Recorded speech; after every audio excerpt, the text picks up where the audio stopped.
Assalamualaikum warahmatullahi wabarakatuh. Kita lanjutkan kuliah kita pertemuan ke-11 ya.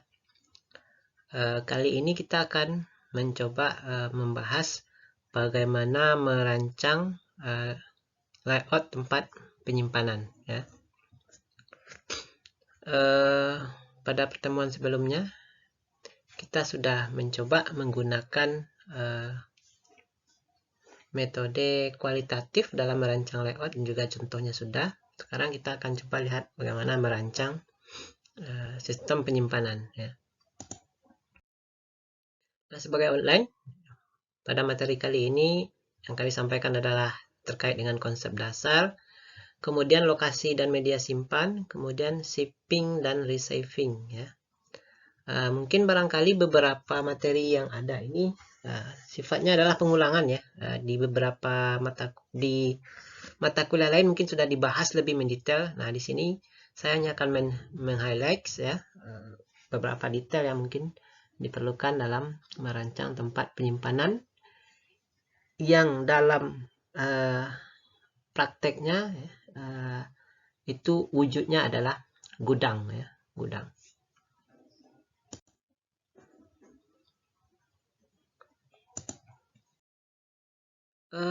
Sebagai pengantar ya, penyimpanan itu dibutuhkan sebagai buffer ya, ataupun penahan sementara bahan baku ataupun produk jadi. Jadi maksudnya ya, ketika kita menyimpan sesuatu ya, kalau di industri ya, baik itu bahan baku ataupun produk jadi, itu dia menahan ya, atau menunggu sementara untuk dilakukan proses selanjutnya. Kalau bahan baku berarti disimpan untuk sebelum diproses ke kegiatan produksi ya. Kalau produk jadi berarti disimpan ya, ditahan sementara sebelum dikirimkan ke customer. Nah, pada prinsipnya ya, ada 3 jenis bahan yang disimpan di gudang ya. Yang pertama itu adalah bahan baku ya, bahan baku atau disebut juga dengan raw material ya. Kemudian ada juga WIP ya, WIP, work in process atau barang setengah jadi. Nah, ini mungkin di produk agro banyak ini. Oh, yang WIP. Kemudian produk jadi atau disebut juga dengan finished good ya, finished good.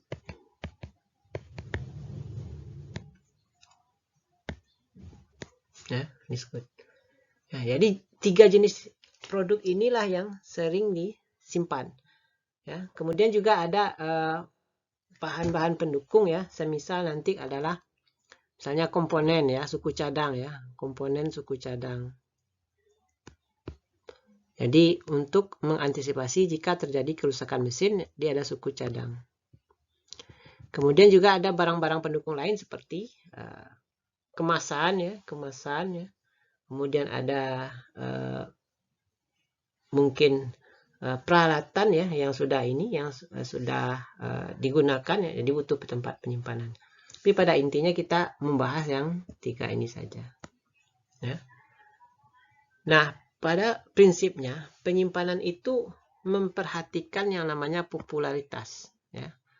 Popularitas ini populer ya, sering ya.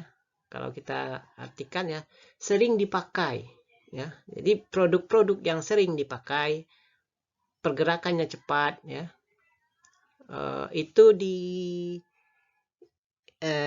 diberikan perlakuan khusus ya. Kemudian aspek kemiripan ya, produk-produk yang mirip ya, bentuknya terutama memiliki kemiripan ya.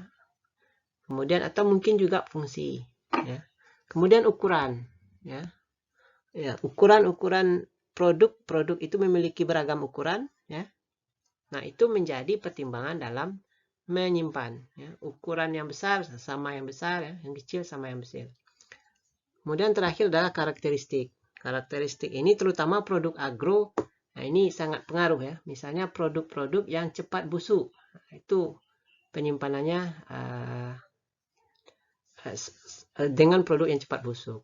Atau produk-produk zat kimia yang berbahaya itu tidak bisa disimpan dengan zat lain yang ini. Atau produk yang mungkin mempengaruhi produk lain, misalnya aroma ya.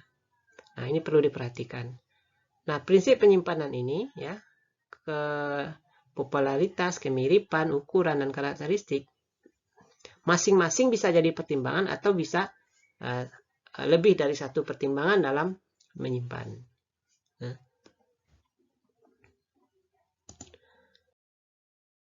Nah, tadi sudah disampaikan bahwasanya objek ya, objek yang sering kita bahas ketika menyimpan itu adalah gudang ya, gudang. Nah, jadi berdasarkan produk tadi, gudang juga bisa dibagi menjadi 3 ya.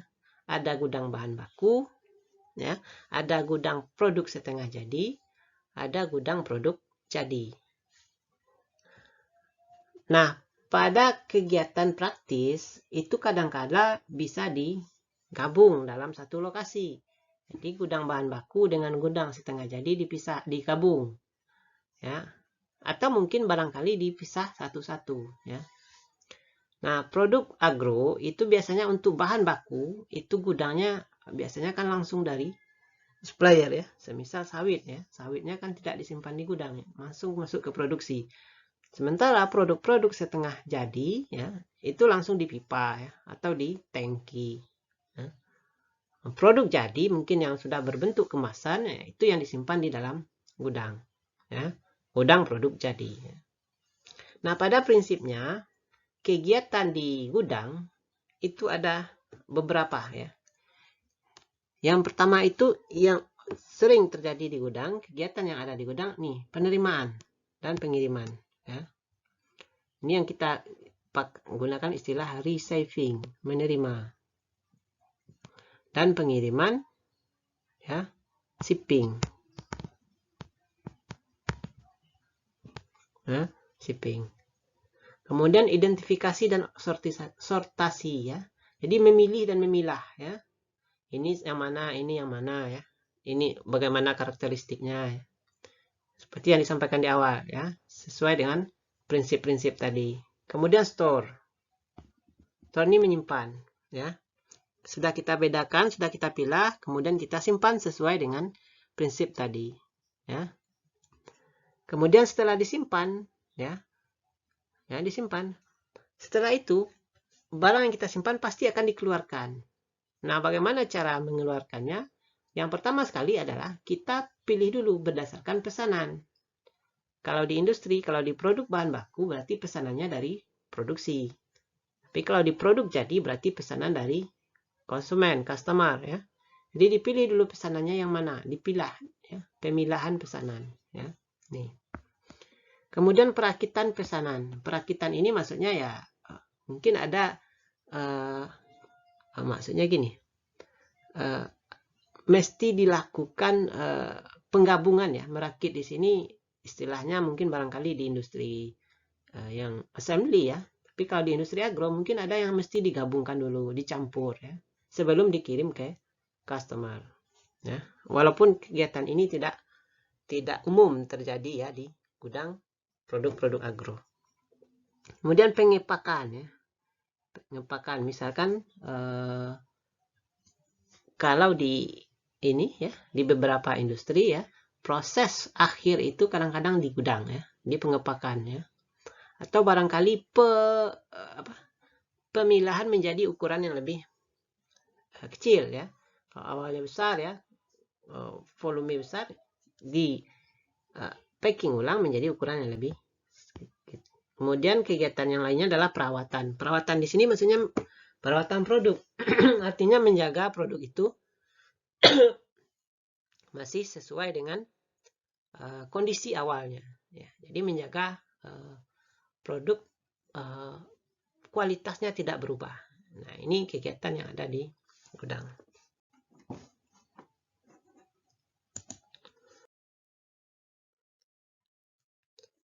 Nah, terkait dengan lokasi penyimpanan, ada beberapa kebijakan ya.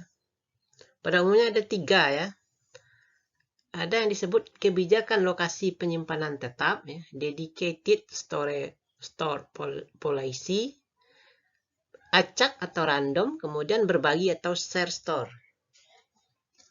Ya. Nah, apa bedanya ketiga kebijakan ini? Ya. Misalkan saya kasih contoh, ya. Misalkan ini sebuah gudang, ya, pintunya ya. Nah, gudang ini itu memiliki beberapa lokasi, misal seperti ini, ya. Ada 5 lokasi. Lokasi 1, 2, 3, 4, 5. Lokasi penyimpanan tetap artinya, ya, satu lokasi itu sudah ditentukan untuk produk tertentu. Ya, misalnya produk A, ya. Ya, jadi lokasi 1 itu untuk produk A. Lokasi 2 untuk produk B. Lokasi 3 untuk produk B juga, misal, karena produk B-nya banyak, ya.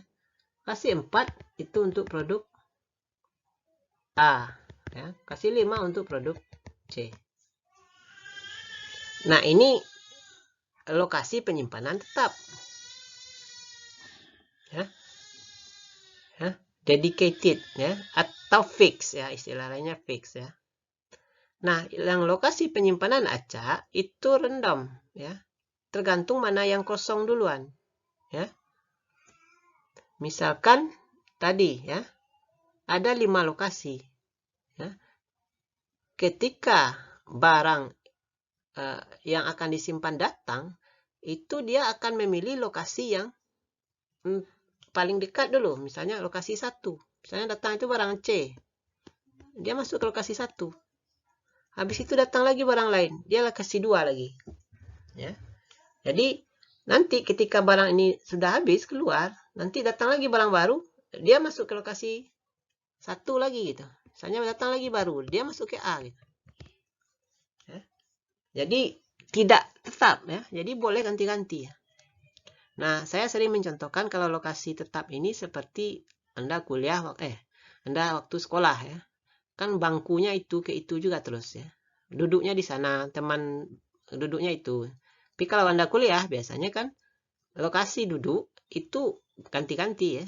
Kadang dengan si ini, ya, ini, ya. Nah, itu yang disebut dengan random, ya. Terakhir itu lokasi share atau berbagi, ya. Ya, share, ya. Nah, ini campuran, ya, campuran antara dedicated dan random, ya. Jadi misalkan, ya, ada 5, ya. 5 ini dibagi jadi 2, ya. Ya. Nah, misalnya ini adalah untuk yang 1, ini 2, ya. Grup kedua, ya. Nah, grup 1 itu untuk barang-barang yang mudah terbakar misalnya, ya. Ini yang kedua untuk yang mengalami pembusukan cepat, ya. Nah, maka di nomor 2 ini ada 3 lokasi. Itu boleh barang-barang yang cepat rusak itu memilih di antara yang 3 ini, tapi dia tidak boleh di yang 1 di sini. Dia harus di grup yang kedua ini. Itu yang disebut dengan share, ya.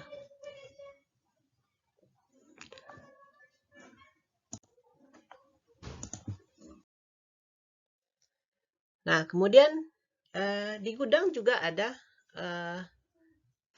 model layout, ya, layout. Nah, ini contoh, ya. Ada layout model U, ya, U.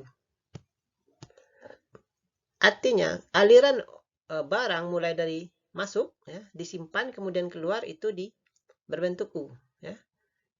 Ini goods received, ya, barang diterima kemudian disimpan ke dalam lokasinya di sini, ya. Ada beberapa. Kemudian nanti ketika mengambil dia ke arah sini, ya. Nah, ini digunakan untuk yang memiliki akses keluar masuk sama, ya. Jadi pintunya 1 ya. Nah, ini model U ya. Dan ada model I ya. Model I ini ngalir ya. Ya, masuk, disimpan, keluar. Nah, ini akses keluar masuknya pisah ya. Pintu masuk dan pintu keluarnya pisah ya. Ini contoh model layout. Banyak lagi sebenarnya ya jenis model layout. Ada yang zigzag ya. Ada yang zigzag ya. Nah, ini contoh. Jadi di gudang itu layout pun ada modelnya ya. Tergantung kondisi dari bangunan tersebut.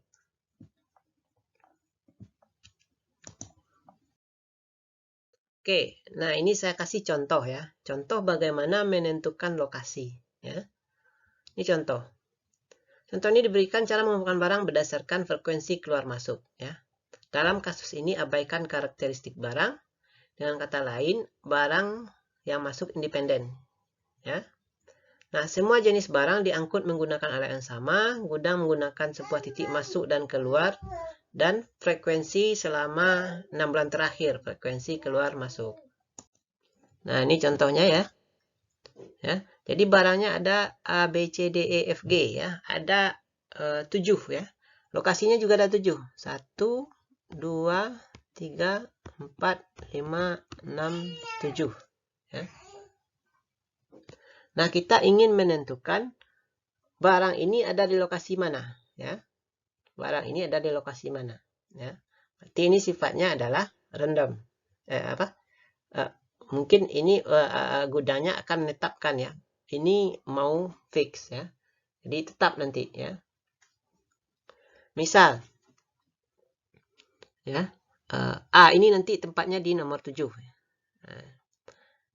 Nah, sekarang kita akan gunakan data yang dimiliki, yaitu data keluar masuk ya. Barang A ini masuknya dalam 6 bulan terakhir itu 12 kali ya, keluarnya 8 ya. B 24 18 ya. Dan yang terakhir nih G 4 keluar 1 ya. Nah, sekarang kita akan mengalokasikan berdasarkan frekuensi keluar masuk, rasionya ya. Rasio R dan S. R ini yang tadi ya, receiving. S adalah shipping, keluar ya. Nah, sekarang kita lihat rasionya ya. RS, yang A itu rasionya 1,5, 12 per 8 ya. Yang D rasionya 2 ya. Yang G rasionya 4 ya. Sekarang kita lihat dari rasio ini ke 7 produk ini kita urutkan. Maka yang paling tinggi adalah yang G, 1, nomor urut 1 karena rasionya 4. Tertinggi selanjutnya adalah nomor 2 adalah yang C ya. Nah, sekarang kita sudah dapat ranking. Nah, ketika sudah dapat ranking, kita alokasikan berdasarkan ya, berdasarkan ranking tadi ke lokasi yang 1, 2, 3. Nah, bagaimana cara mengalokasikannya ya? Nah, biasanya prinsip yang digunakan adalah ranking tertinggi diletakkan dekat dengan area keluar masuk ya. Jadi dekat pintu ya, dekat pintu. Nah, ini ya.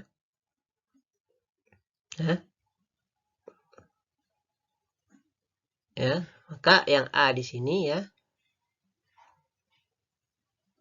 Ini. Di yang tadi yang G 4 tadi ini. Ya, 4 paling bawah tadi, nomor 7 itu dia dekat pintu ya. Ya. Kemudian yang paling rendah ya ini yang F ya, dia jauh dari pintu. Nah, kira-kira seperti itu ya. Bagaimana menentukan lokasi penyimpanan dengan menggunakan rasio keluar masuk. Nah, ini contoh ya. Dan ada beberapa teknik lain ya. Silakan nanti Anda pelajari dan mungkin di mata kuliah ini ya, penyimpanan ini sudah dibahas lebih dalam ya. Ini cuma review aja ya. Nah, ini beberapa jenis media penyimpanan ya. Pertama ini palet ya. Palet mungkin Anda tahu ya. Silakan dilihat, nanti dicari ya gambarnya. Kemudian surface ya. Ini mirip rak yang ditempel ke dinding ya. Kemudian rak ya. Rak ya, rak ya biasa ya. Rak ini juga banyak jenisnya ya. Ada rak yang kecil ya, menengah, yang besar ya. Kalau yang besar itu paletnya bisa naik ke atas rak ya. Kemudian cantilever ya. Tinggal N-nya ya. Ini rak untuk produk yang panjang ya. Jadi dia hanya punya sikunya saja untuk menampung produk yang panjang dan yang berat, misalnya besi ya. Atau apa? Pipa ya. Kemudian mezzanine ya, mezzanine. Ini semacam ruangan yang ada di ibaratnya ini apa ya? Balkon lah ya, atau kalau Anda memiliki ruangan yang besar ya, kemudian sudah di produknya disimpan, kemudian ruangan ke atas itu masih banyak ruang tersedia, maka dibuatlah semacam panggung ya, atau anjungan seperti itu ya. Kemudian drawer storage, ini yang laci yang bisa keluar masuk itu ya, untuk menyimpan produk-produk yang ukuran kecil biasanya ya. Kemudian carousel ya, ini sama, ini untuk yang bisa digerakkan berputar, turun naik dan lain-lain. Kemudian silo ya, silo ini semacam drum besar ya, drum besar ini produk-produk yang berbentuk cairan ya, ataupun curah ya, curah box istilahnya ya. Ya. Nah, ini menggunakan silo. Misalnya apa? Sawit ya, minyak sawit ya. Minyak CPO ya. Atau mungkin di apa Anda lihat ya, Bayur itu ada semen Padang juga punya silo ya. Atau Pertamina ya. Pertamina punya drum besar ya. Yang di apa? Silo. Kemudian drum ya. Drum ini mungkin semua Anda sudah tahu. Dan banyak lagi ya media penyimpanan lain ya. Misalnya apa? Dus atau karton ya. Kemudian banyak ya yang digunakan sebagai media penyimpanan.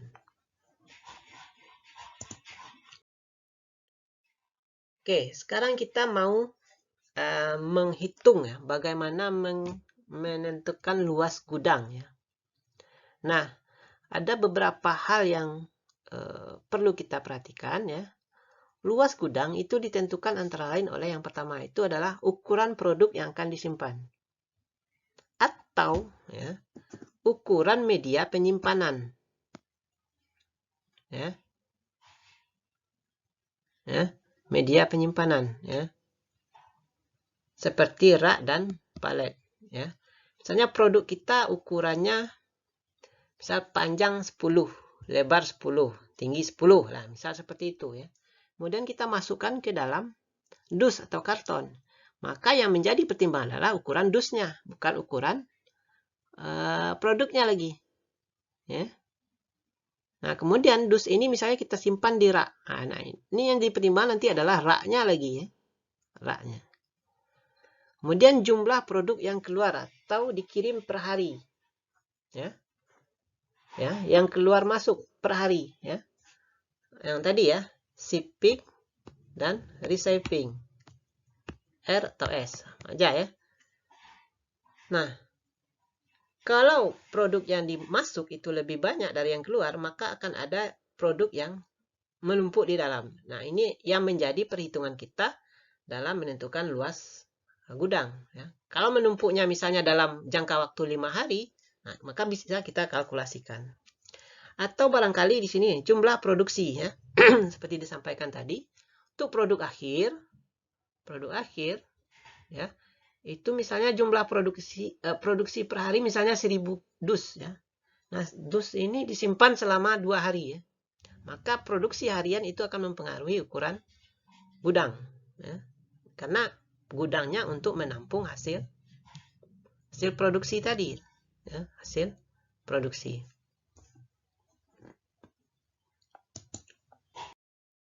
Nah, ini contoh ya, contoh merancang gudang ya. Sebuah gudang menyimpan bahan baku dan produk jadi dalam satu area dengan dimensi sebagai berikut. Ya. Ini FG ya. FG ini apa tadi? Finished good ya. Berarti finished good ya. Berarti produk jadi ya. Ada dua jenis di sini ya. Jenis 1 ya, jenis 2. Jadi produknya ada 2 ya. 1 ini ukurannya P kali L kali T ya. Panjangnya 10, lebarnya 30, tingginya 20. Ya.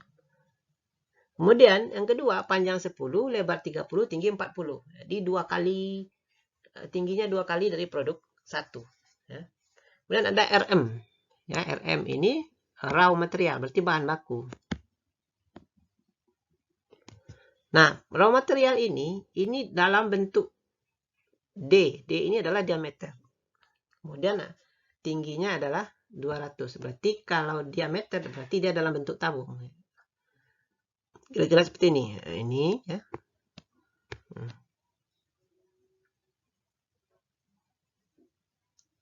Putus ya.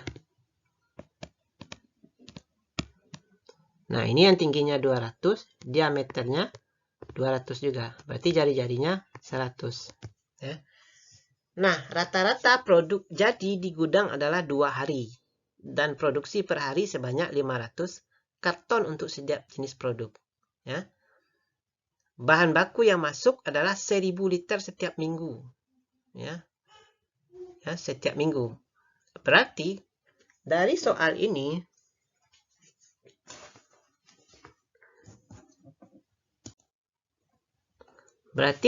ini dapat kita lihat ya.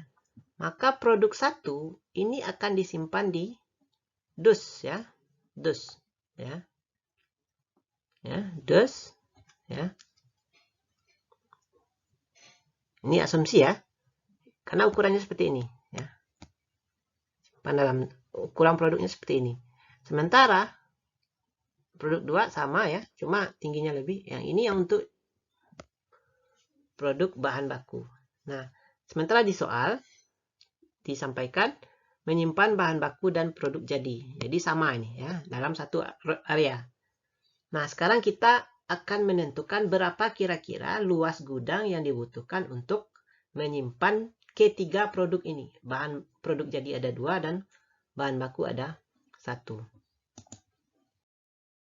Nah, ini contoh ya. Ini contoh cara menyelesaikan ya. Nah, tentukan media penyimpanan yang digunakan. Ya. Misalkan produk jadi, ya, produk media yang akan kita gunakan adalah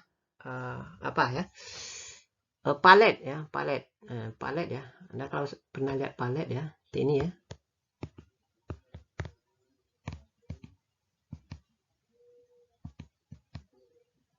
Nah, gini, palet nih. Ya, palet. Ya. Nah, biasanya palet ini ukurannya 1,1 kali 1,1 meter. Ini 110 cm ya. Nah, maka misalkan produk ini yang 1 dan 2, 3 itu kita simpan di palet ya. Di palet. Ya. Sekarang kita hitung dulu kebutuhan paletnya berapa ini untuk produk ini. Nah, tadi produk 1 ya. Itu disimpan perharinya itu 500 ya, 500 ya. Oke, sekarang yang produk 1 ini dimensinya 10 kali 30. Berarti ini kita susun di atas palet. Jadi 10 kali 30 ya. Ya. Sama. Berarti ini kita susun ke samping seperti itu ya. Ya. Kemudian ke atas ya. Nah, misalkan ya produk 1 ini ukurannya adalah ya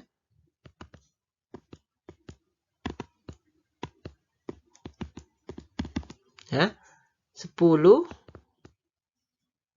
30, tingginya 20 ya.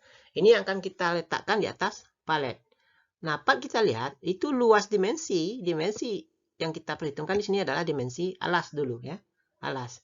Ini ya sentinya, berarti ini luasnya adalah 30 kali 10 sama dengan 300 ya.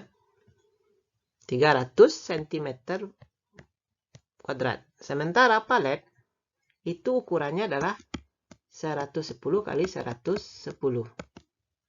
ya, sama dengan ya 11 kali 11 berarti 121 ya, 12.100 untuk alas. Nah, sekarang kita bandingkan ya, luas palet dengan luas ini, maka kita bagi ya, jadi berapa buah karton yang bisa ditampung dengan palet ya, berarti sama dengan jumlahnya ya, 12.100 dibagi dengan 300.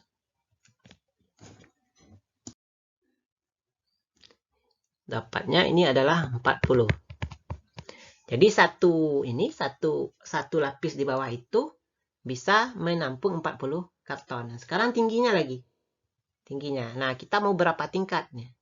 Kalau 20 cm ya. Misalnya kalau 10 tingkat berarti 200, 2 meter terlalu tinggi ya. Misalkan untuk tingginya kita 5 tingkat ya, 5 tingkat ya. Kalau 5 tingkat berarti kan ya, berarti yang disimpan adalah 400 ya, 400 ya 40 kali 40 kali 5 tingkat berarti sama dengan 200 ya, bukan 400 ya, di 200 berarti satu palet bisa menampung 200. Nah, tadi di soal itu disampaikan bahwasanya produk itu kedatangannya 500 per hari ya. Sementara dia disimpan untuk 2 hari, berarti 500 kali 2. Berarti 1000 karton. 1000 dus. Sementara satu palet itu bisa menampung sebanyak 200 ya. Sementara yang akan kita simpan 1000. Berarti palet yang kita butuhkan adalah sebanyak 5 buah palet. Jadi produk 1 ini 5 buah palet. Ya. Sekarang produk yang kedua ya, ini sama ya dimensinya ya. Dia bisa menampung 40 ya. Kalau kita mau tingkat ke atas ya, misalnya 2 tingkat atau 3 tingkat ya. Nah, kalau misalnya 2 tingkat berarti yang bisa ditampung adalah kalau 1 tingkat tadi 40, berarti kalau 2 tingkat ya berarti ini 80 buah ya, 80 ya. Berarti jumlah palet yang dibutuhkan adalah 1000 dibagi 80 ya. 1000 dibagi dengan 80 sama dengan 12,5 di 13 buah palet. Kemudian yang ini yang bahan baku yang berbentuk cair tadi ya. Ini bahan baku yang datang itu adalah 1000 liter ya, 100.000 liter, 100.000 ya. 100.000.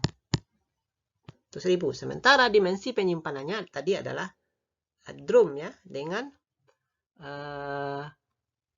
tingginya 200 dan diameternya 200. Nah, berarti berapa drum yang bisa disimpan?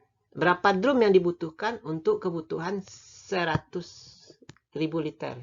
Ya, caranya berarti kita bagi jumlah kebutuhan dengan volume penyimpanan. Jadi ini volumenya drum itu adalah berarti volume tabung ya, dengan luas alas kali tinggi.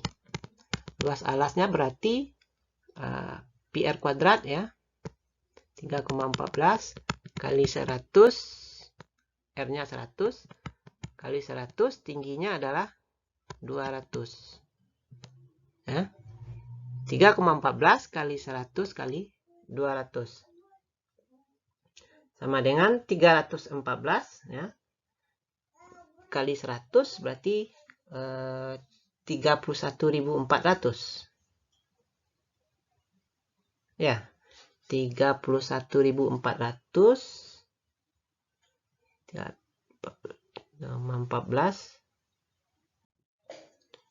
sama dengan dapatnya di sini adalah 6.280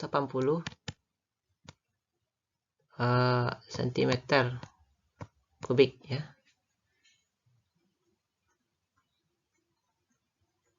Ya. 6.240 cm kubik. Sementara yang akan disimpan adalah 100.000 liter. Nah, kita tahu ya, 1 liter sama dengan 1000 cm bujur kubik ya, meter kubik. Berarti ini sama dengan 6, kapasitasnya adalah ya 6.280 liter. Sementara yang akan disimpan adalah 100.000 ya. Berarti jumlah drum yang kita butuhkan adalah ya 100.000 yang ini, 100.000 ini dibagi dengan 6.280 sama dengan 16 buah. Nah, sekarang kita sudah tahu ya jumlah yang akan disimpan ya. Dan kita sudah bisa menyusun ya. Ini 5 buah butuhnya dengan dimensi 1,1, ini sama 13 buah 1,1, ini 16 buah ya. Dengan luas alasnya tadi diameternya adalah 200. Nah, kita sudah bisa merancang ya berapa kebutuhan luas gudangnya. Nah, kira-kira seperti itu untuk menentukan luas gudang.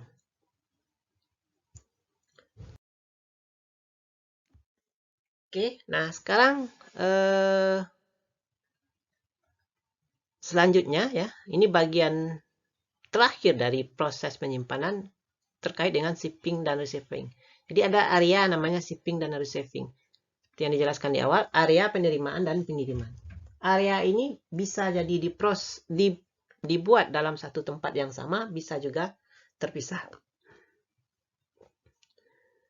Ya. Nah, dalam menyusun shipping dan receiving, yang pertama kita tentukan adalah tentukan jenis bahan yang akan dikirim atau yang diterima. Ya. Kalau bahannya tidak bisa dicampur berarti dipisah ya areanya. Kemudian tetapkan menggabungkan atau memisahkan. Nah, ini yang tadi ya, tipe aliran, ada tipe I, tipe U ya, tipe zigzag dan lain-lain ya. Dan pertimbangan efektivitas. Kemudian tentukan jumlah dan tipe dock ya. Dock ini tempat pengirimannya ya dan penerimaan. Oke. Nah, ini yang terakhir ya.